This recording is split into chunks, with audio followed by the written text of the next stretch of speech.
Hello, everyone. Welcome to Stereotypical. I'm here with my co-host, or I should say the star of the show, Tyler Eckhart. Or do you go by a different username, or is that just what you have for everything?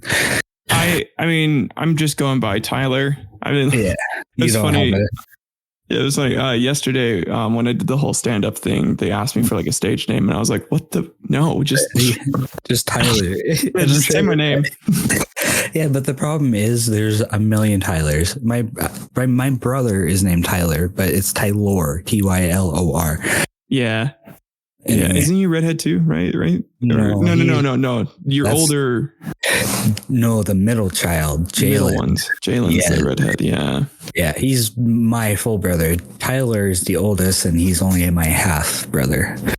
So like you only have to half love him, right? That's That's always the joke. I've made that joke to him before. Okay, that's good. Anyways, not to derail too hard. I say that a lot though. Welcome, and I think you wanted to start off with this with. Yeah, I can start off. So I say take the stage, my friend. Thank you very much. So Supermega got into a lot of hot water recently.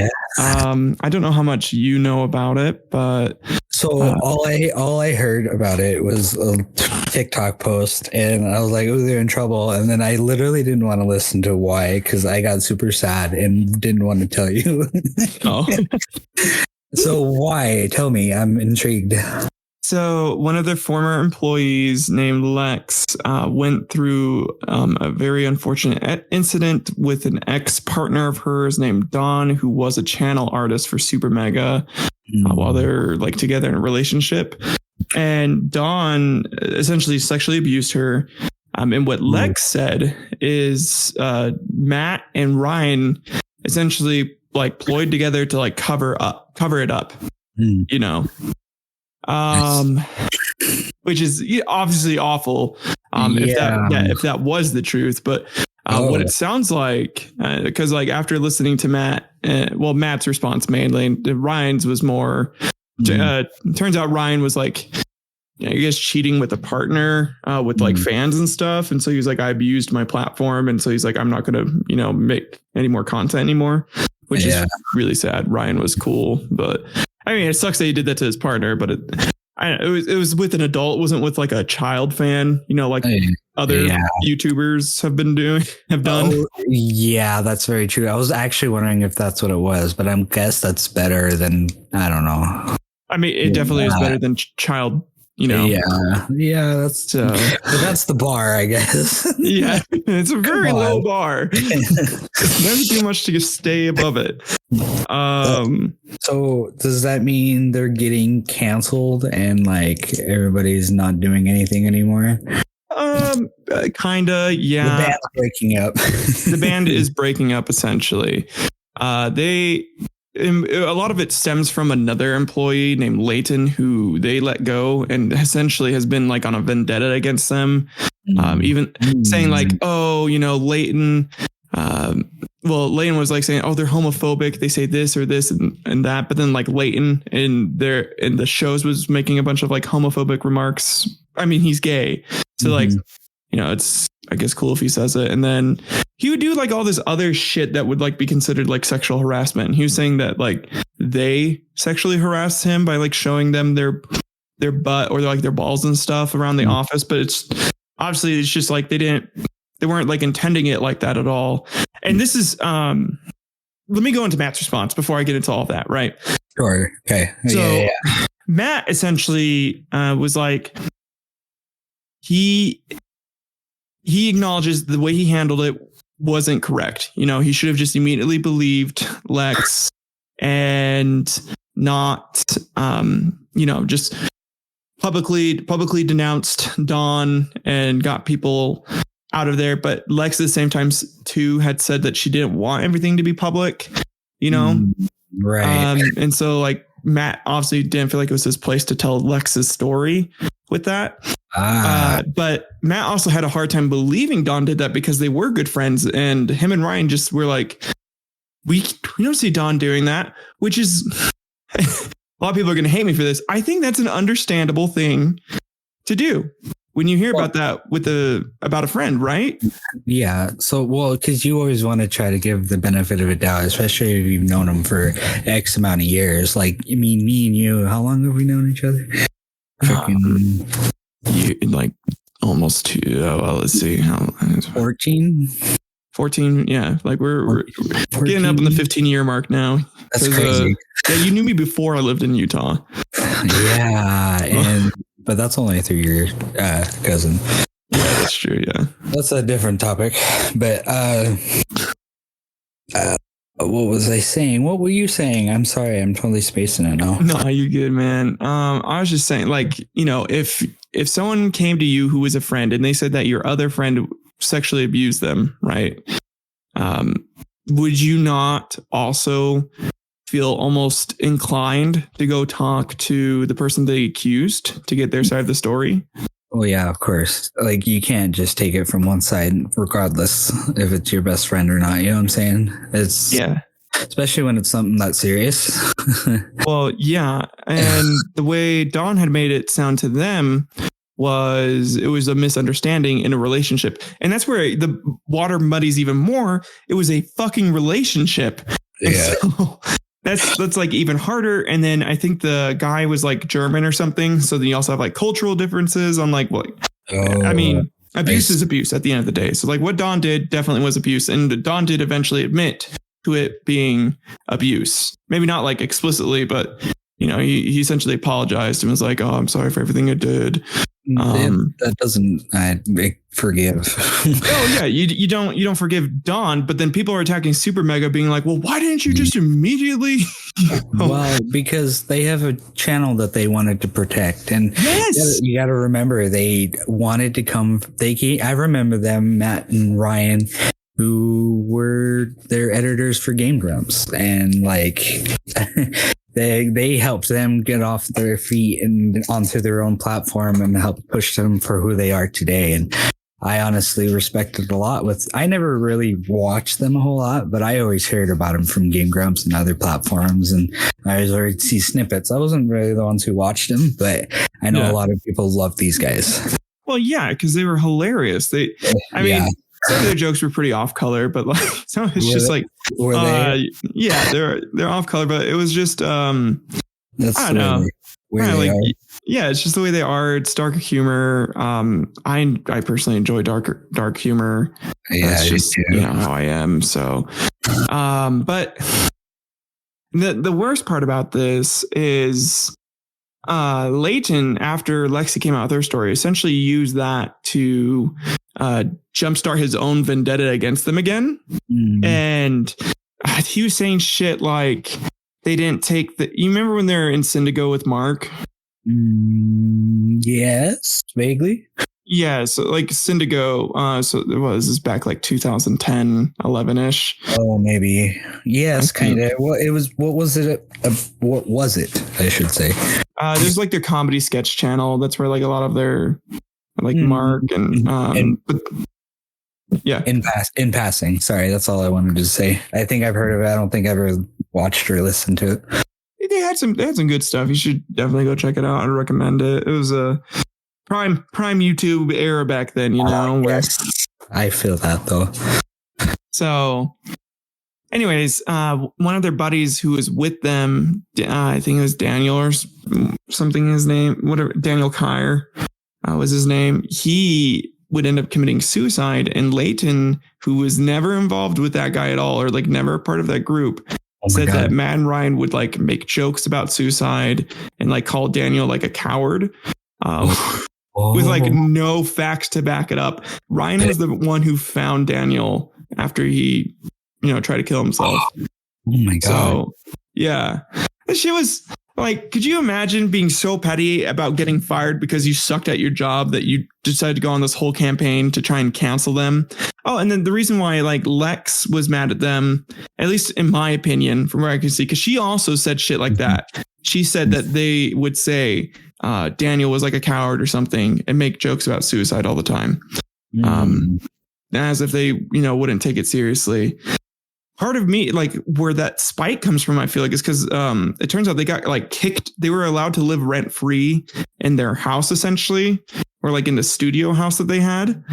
And they got kicked out because they were given more than enough time. I see. And you got all butthurt about it. Yeah, that's really what it sounds like. It just sounds like people got butthurt because they felt like, oh, you're my friend. You should have been like treating me like this, or you should have just done this or this. And they use that butthurt to like go after these guys who are clearly they're not businessmen. They built a channel together to have fun and do like goofy shit. And people are taking them way too seriously and acting like they should be these like model citizens of like upstanding virtue. And I don't understand why we attribute that to people. It just seems silly. I do understand that, but a little side note to a little hyphen side note to that comment there is, since they get in camera and they are sitting there in front of thousands and thousands of people, they have that influence regardless. And I think it's the old saying, with great power comes great responsibility. I think there's a minor touch to that in this specific scenario, only because, look at Markiplier. He's probably one of the bigger YouTubers, right? And he has so much influence, but he's done, I don't want to say he's perfect, but he's done a lot of good. He does a lot of charities. He uses his platform to help others. And sometimes when people who have that success do get salty and they don't act like grown-ups or, adults, or at least in a calm and reasonable manner when things go askew, awry, and don't go their way. Yeah. Well, I guess I get that to a point, but for me, a lot of it is context of like what the artist is doing. Okay. If the artist is literally just trying to like make shit jokes. Okay. Yeah. Like as an adult, should I view this person as someone that is a model for my own virtue or moral upstanding? And if they don't conform to what my idea of that is, should I hate them for it, essentially? Because really, they didn't do anything all that bad. They were in a very tricky and tight situation that they had never really been through before.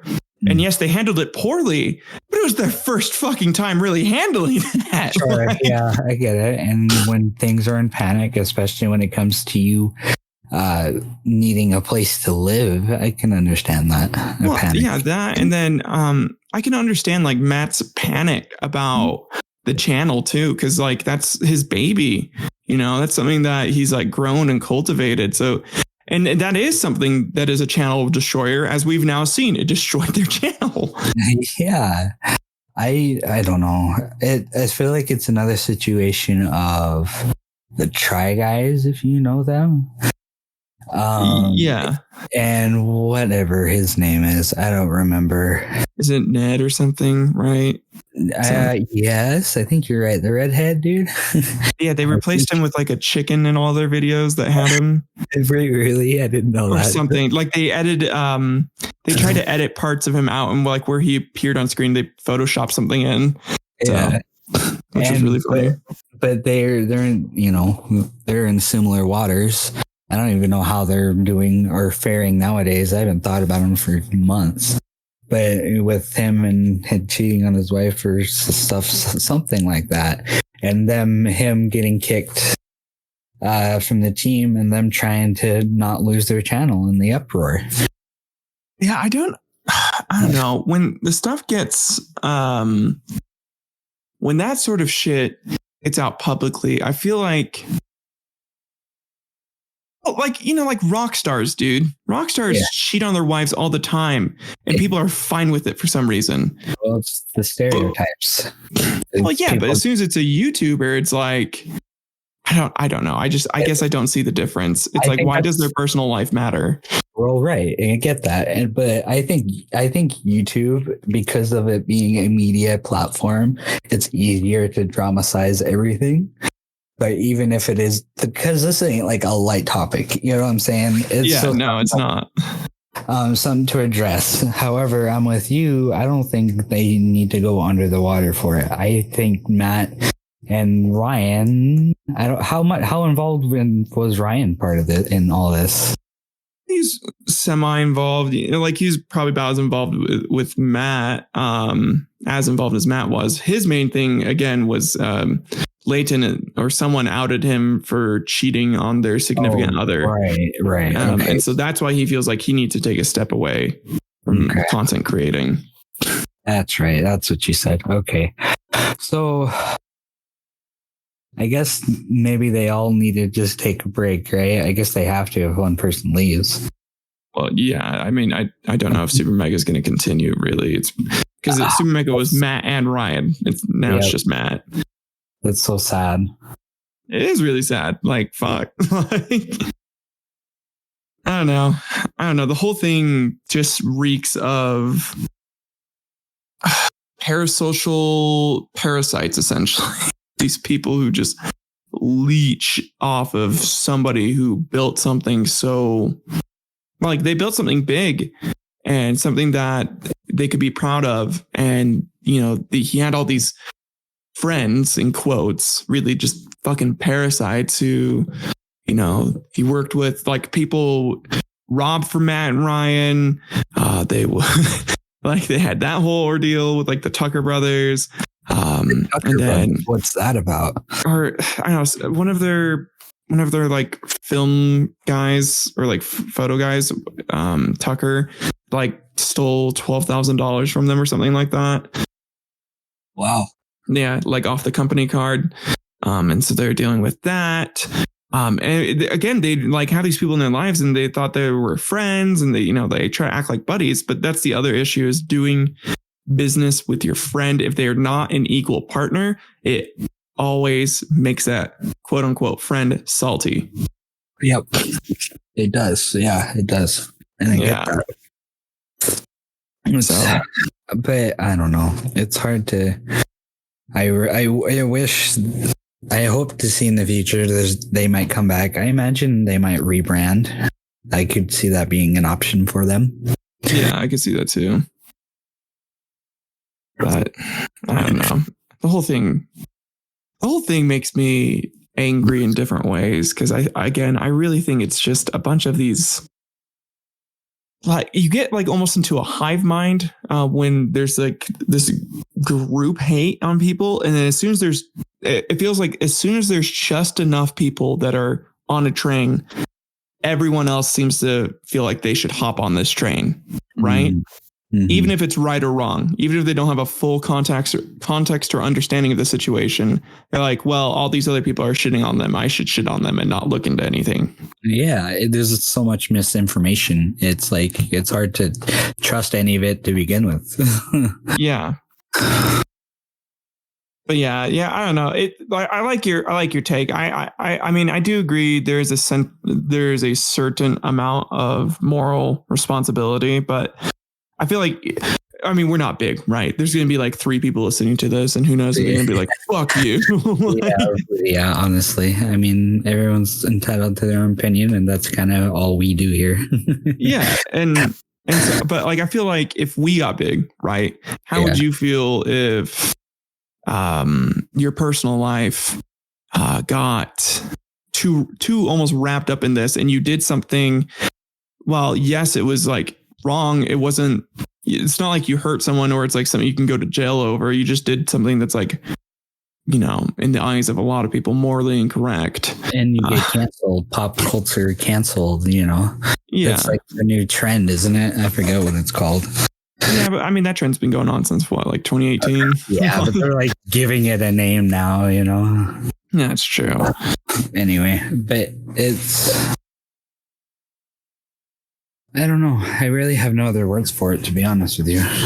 Yeah, I mean, I probably could go on. The sociology of it is honestly fascinating to a point too, because like again, it's kind of like the people watching with me or the bird watching, right? Yes. Okay. Yeah, because I get to see all these people who have never followed anything with like Supermega just jump on and be like, well, this person said this and this person said this, so obviously it's true. And it's like, Oh my God. Like, just shut up. You're not even. Let me enjoy the content that they do. Yeah. God, I don't.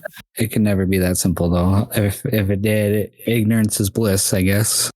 Yeah, and I guess Ryan sleeping with fans. I'm like, a little part of me is like, cheating on your spouse, never okay. But you weren't doing it on company hours, I don't think. I guess I don't know. I know if he wasn't doing it on company hours. Yes, it's with fans, which I don't think there is really that much of a power dynamic. Because like groupies, again, with like music artists, they don't always think, oh, if I sleep with this rock star, I'm going to, get in with the band and whatever. They just want to go sleep with the rock star, which is what I think might have happened. But who knows? There might have been some like power grooming. And if that is the case, then, that fucking sucks. Yeah, maybe you should take a break and, not do that shit.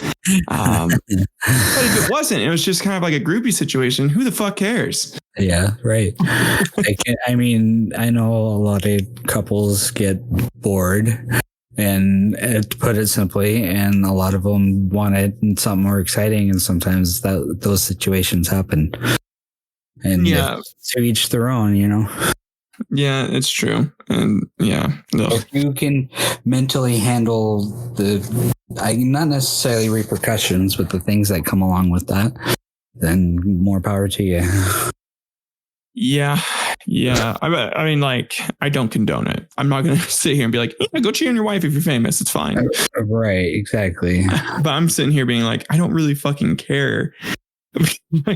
Yeah. Unless you're like actively hurting a friend's business or actively like just like, if you're a shit worker and you're doing that, and like the reason you're a shit worker is because you're doing that, yeah, get the fuck out. Right.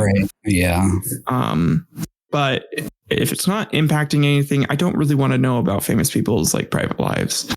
And I don't know why that's so strange of an opinion to have. It's not. It's because that's not why you're watching them in the first place. Yeah. It's just, it happens naturally because people care and they want to know what's going on in their life. Yeah. But then also sometimes I feel like that's just like, it's a symptom of loneliness that I feel like society is experiencing more and more now because of parasocial relationships. Yeah. Yeah. We can get into that later. we can talk about your shit. You got shit that's probably... Well, I mean, it's not exactly a light topic either. Oh, I was also realized we totally didn't mention that Braden wasn't here in the intro. Oh yeah, he died. He died. Yeah. Yeah. So we've been pretty bummed out about it. It's been tough, but we're doing this episode in remembrance of him. So he may or may not appear in the next one, but that's not here nor there. Just with the audio clips that he sent us beforehand, it's our last memory of him, and we want to edit it. So and if we have like a stockpile that follows suit months later, just don't question it. We've been prepared. Yeah, no, we had him record like what was it, like 300 hours worth of content? Yeah, we got him on lockdown. We basically could put him in an AI generator and just have him spit out whatever we want. That's true. It's like we never lost a friend really with AI. So easy. Yeah. AI replaces friends. That's so sad. It's the future, man. Oh man, no. I don't know. Mine's not a central topic. I mentioned that in the beginning. I don't know where you're going to place this, but it ties back to something I talked about in the first episode. If anyone had listened to it, just call back.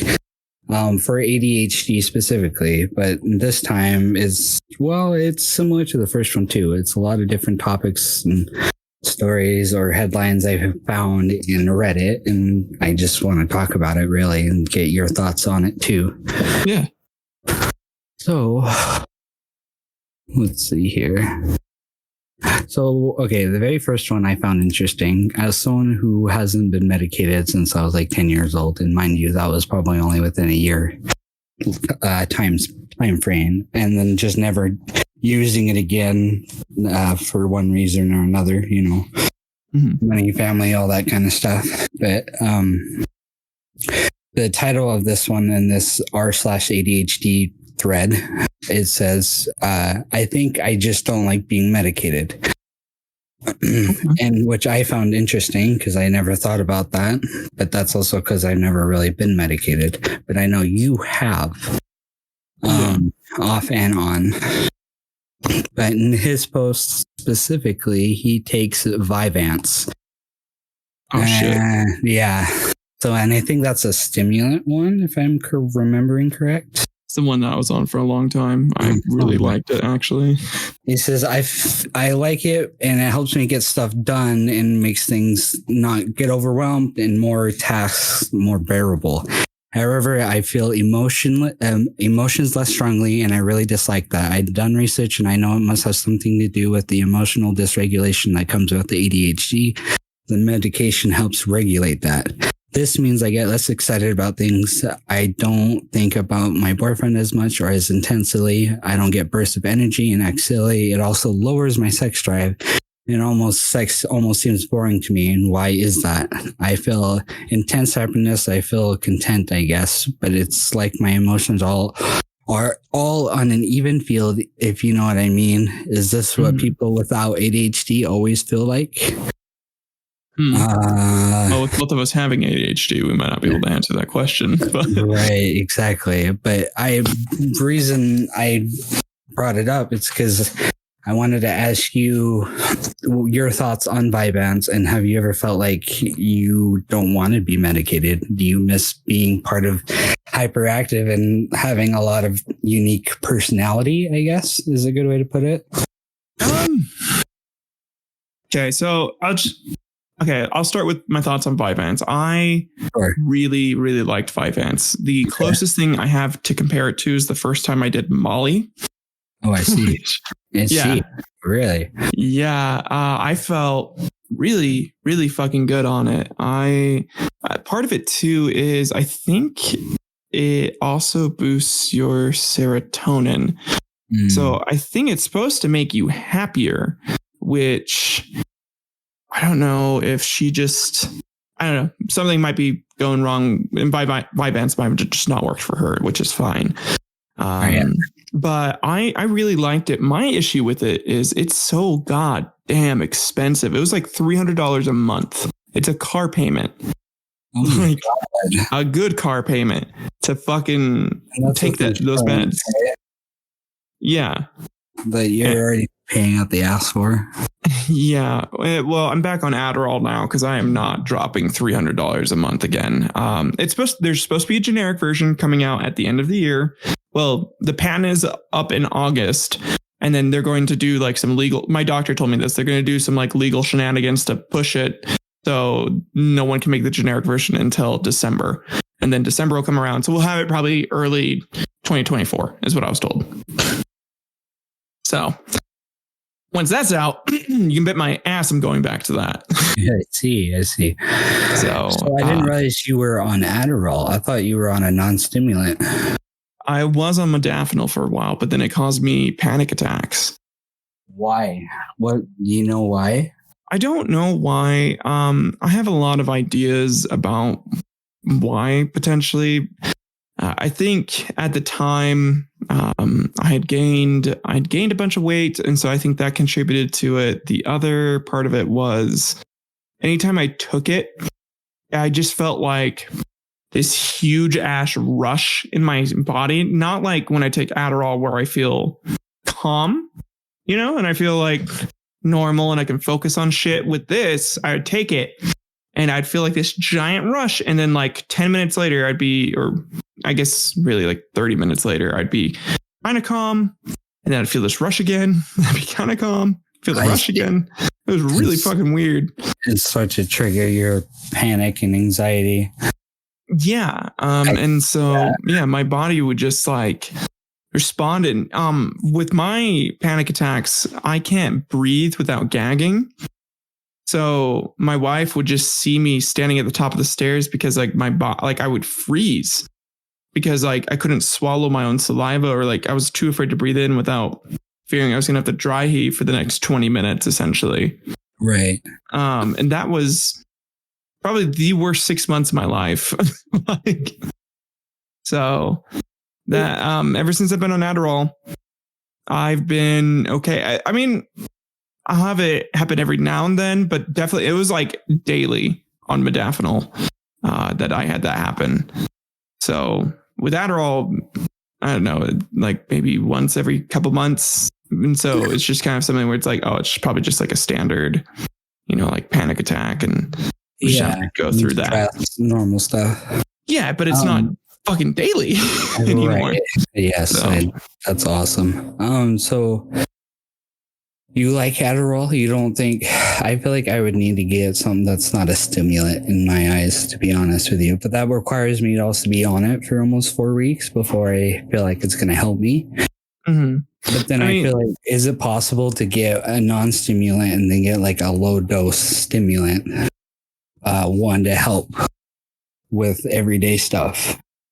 Yeah, I mean, you could just do like a fast acting tab, right? You could just do like one, kind of take it as you need it. I mean, they'll say take it once daily in the morning or something or whatever. Right.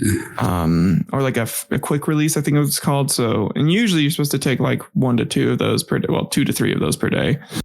I take 2 quick release now. I was supposed to take just 1 slow release throughout the day, but they don't have that in stock at all because of the whole shortage. The quick release is fine. So you can find those still. So I just have to time it. It's just a little more of an inconvenience, but it's like, who cares? I can be normal. You can function. Yeah. And I think for me, a large part of it is feeling normal, right? Because for a long time, especially in like the 2nd grade, I remember I noticed like reading was harder for me than other kids because I just have this hard time not having like to jump back, or like just really, I had this hard time focusing. And so I remember my mom got so mad at me that I eventually taught myself how to hyper focus because of it. And so I would finish a book. I remember I read through like the Percy Jackson series. I read through 3 of the books in like a day because I hyper focused, and I was like, okay, I have to get this done.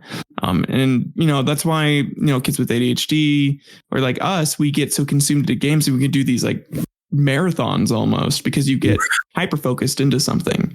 And you can just sit there for hours, Yeah. But then it also burns you out. But then a lot of this actually ties into another thing, another post, a little side tangent, I should say, is when you're doing all these, playing with all these games, or whatever you do or whatever you like to hyper focus on, it's not necessarily a bad thing. It helps indulge in your hobbies and stuff that you like to do, and that's part of your own serotonin.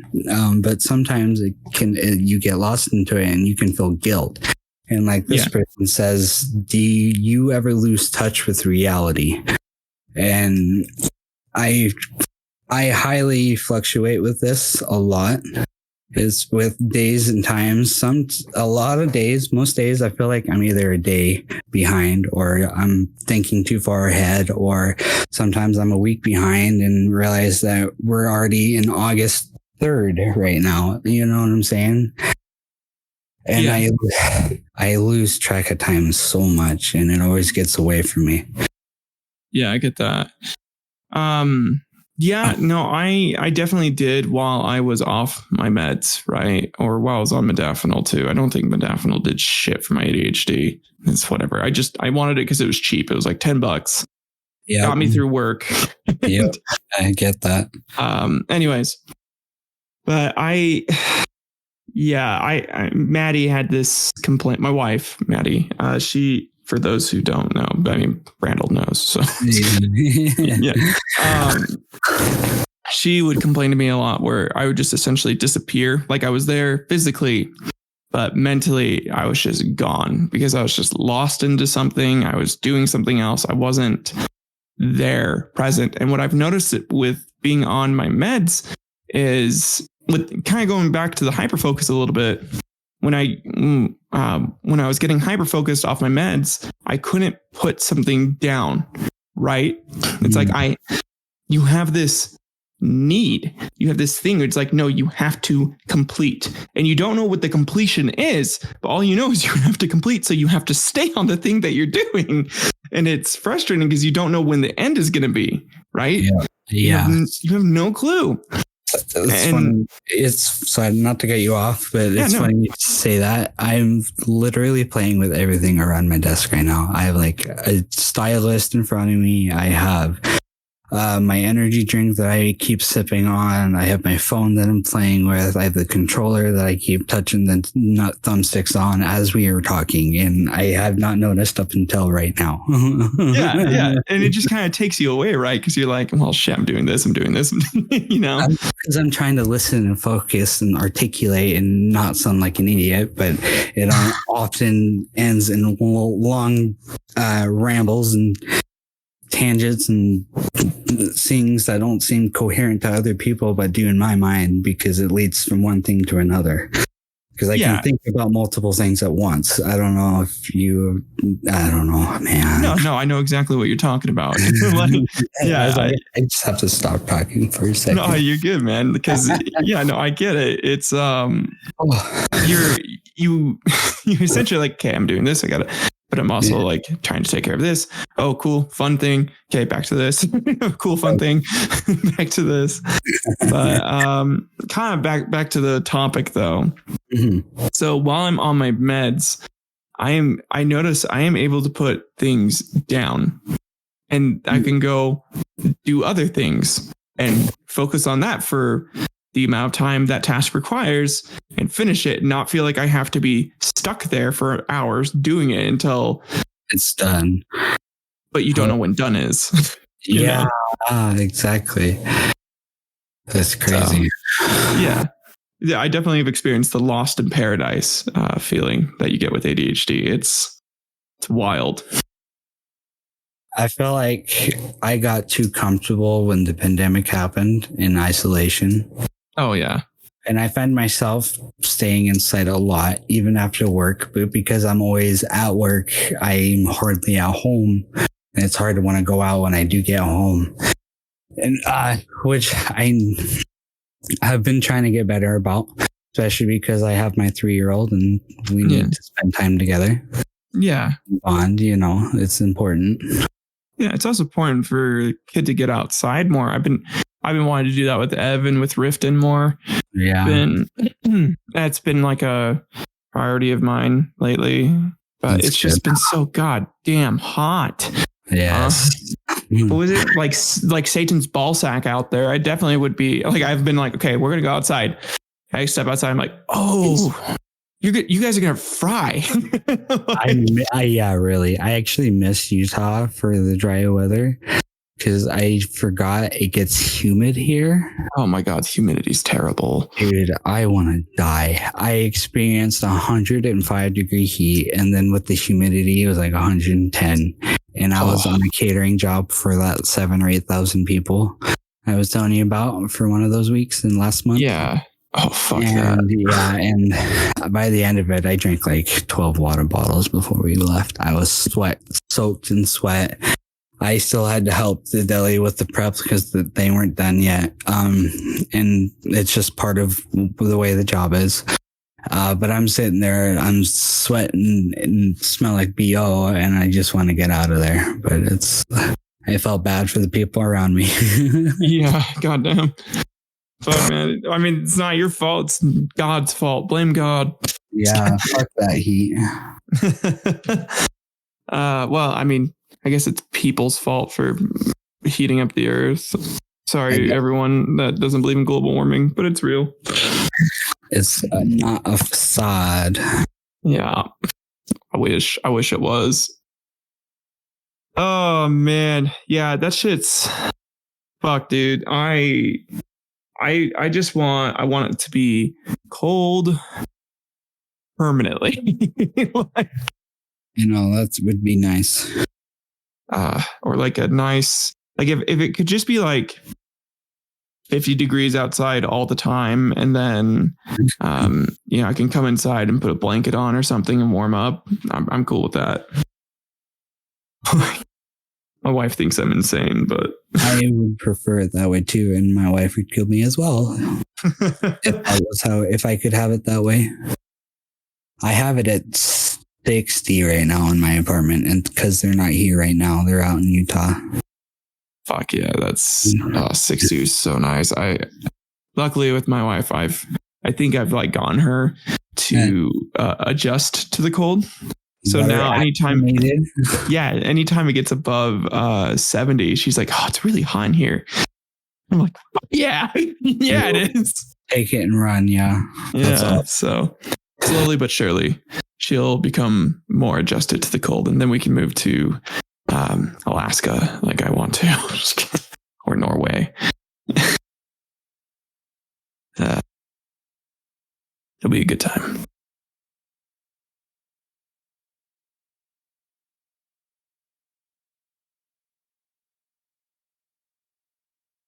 Are you talking? Oh no, Brandel, are you okay?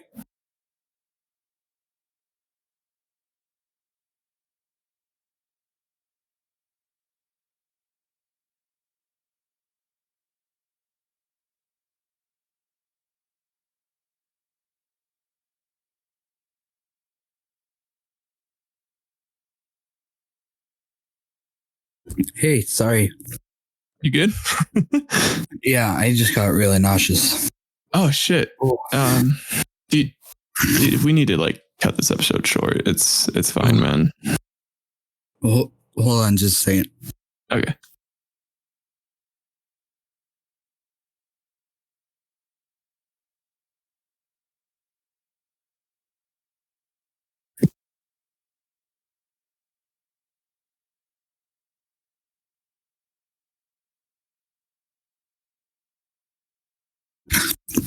Okay, yeah, we might have to.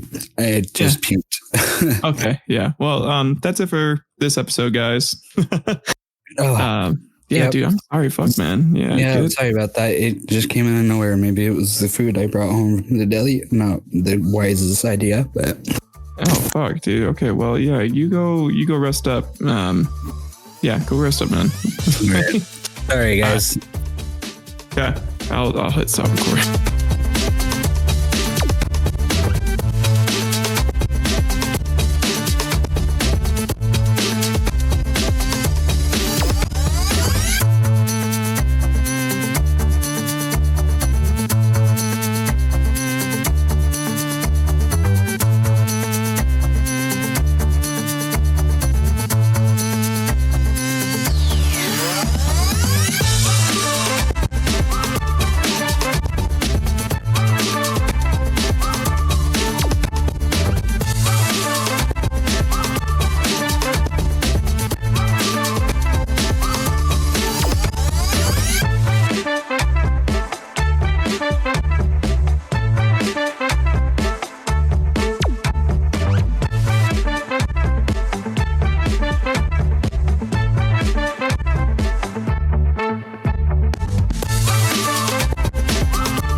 I thought it was Braden for a second.